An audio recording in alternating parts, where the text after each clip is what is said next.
Siyempre, naghiwalay na sila, di ba? Like, ang tagal na namin, yung lola na talaga nagpalaki sa amin. So, it's basically yung nanay na talaga namin. It's yung lola namin. Walang communication. O, wala. Kasi parang, ayun na rin ng mommy namin, yung parang guluhin kami. Siyempre, mahigpit kasi yung family ng Chinese. Alam mo naman kung paano ang Chinese tradition ng family. Lumipas ang panahong hindi nagkikita at nagkakausap ang mag-iina. Nang maospital ang kanilang ina, naging masakit para sa magkakapatid na makita sa ganitong kalagayan si Luella. So yun, lahat ka, pagdating talaga namin, parang, oh my God, parang wala, mixed emotions. Talagang totally iyak. Tapos yung hindi mo talaga mapigilan, parang, ma, bakit ka nagkakaganito? Ngayon lang nga tayo nagkita. Dito pa. Si Kim, syempre. Oo, kasi si Kim kasi yung talagang close ng mama namin. Favorite siya, oo. Kasi di ba siya yung bunsong babae eh.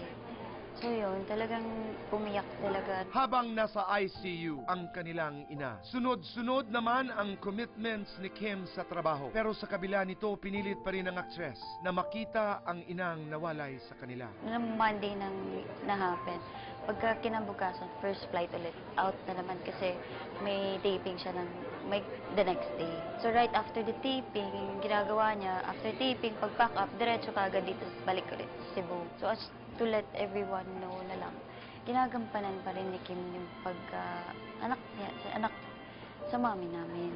Hindi naman siya nagkulang sa time or nagkulang kasi may ibang priorities. Hindi naman po.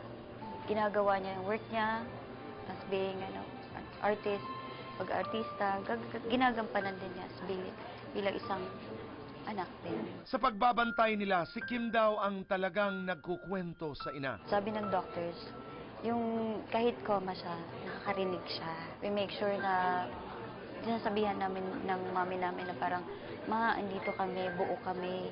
Parang ganito na nangyayari sa amin ngayon. Siyempre, si Kim, kinento niya kung ano na siya ngayon, ganyan. Pero siyempre, hindi naman siyempre, alam siguro niya, di ba? Pero kahit naririnig niya, parang sinasabi lang na, ma, hindi kami naging ganito kung wala ka. Humingi rin daw sila ng tawad para sa mga panahong nasayang habang magkalayo sila. Kami lahat, siyempre, oo. Kung anong pagkukulang namin sa isang anak, nagsasorry naman lahat. Oo, nasabi namin kung anong gusto namin masabi. Kaya naman sa pagkalat ng mga intriga laban kay Kim bilang isang ana, labis ang hinanakit ng kanyang pamilya. Yun regarding yan sa mga bashers, syempre hindi naman natin lahat ma-please ng mga tao, di ba? Pero eto lang gusto kong talagang sabihin na parang just to everyone know na parang si Kim, porket artista, nasasaktan at umiiyak bilang ordinaryong tao. Konting respeto. Eto nga, nagluluksa nga kami because dahil sa nanay namin. Tapos nga, ginajudge pa siya ng ibang tao. Hindi naman tayo perpektong tao eh. Tama na yung paghuhusga. Sino naman sila na parang maghusga ng ganyan? Masakit eh. Binabasa ko yung mga comments. Hindi nila alam eh na tinulungan. Ginawa lahat ni Kim para mabuhay si mama. Pero wala tayong magawa. Huwag na natin intindihin. Kasi alam naman natin kung anong totoo. Message ko kay Ate Kimi, be strong. Kaya natin to.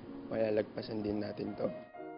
Maging si Sian Lim, todo depensa rin kay Kim. Sana respeto lang towards Kim and her whole family. Diba? Dahil, di ba, mayroong mga lumalabas ng mga bali-balita, di ba? I mean, it's not helping Kim in any way. I can't really say she's doing okay, but syempre she's trying to stay strong.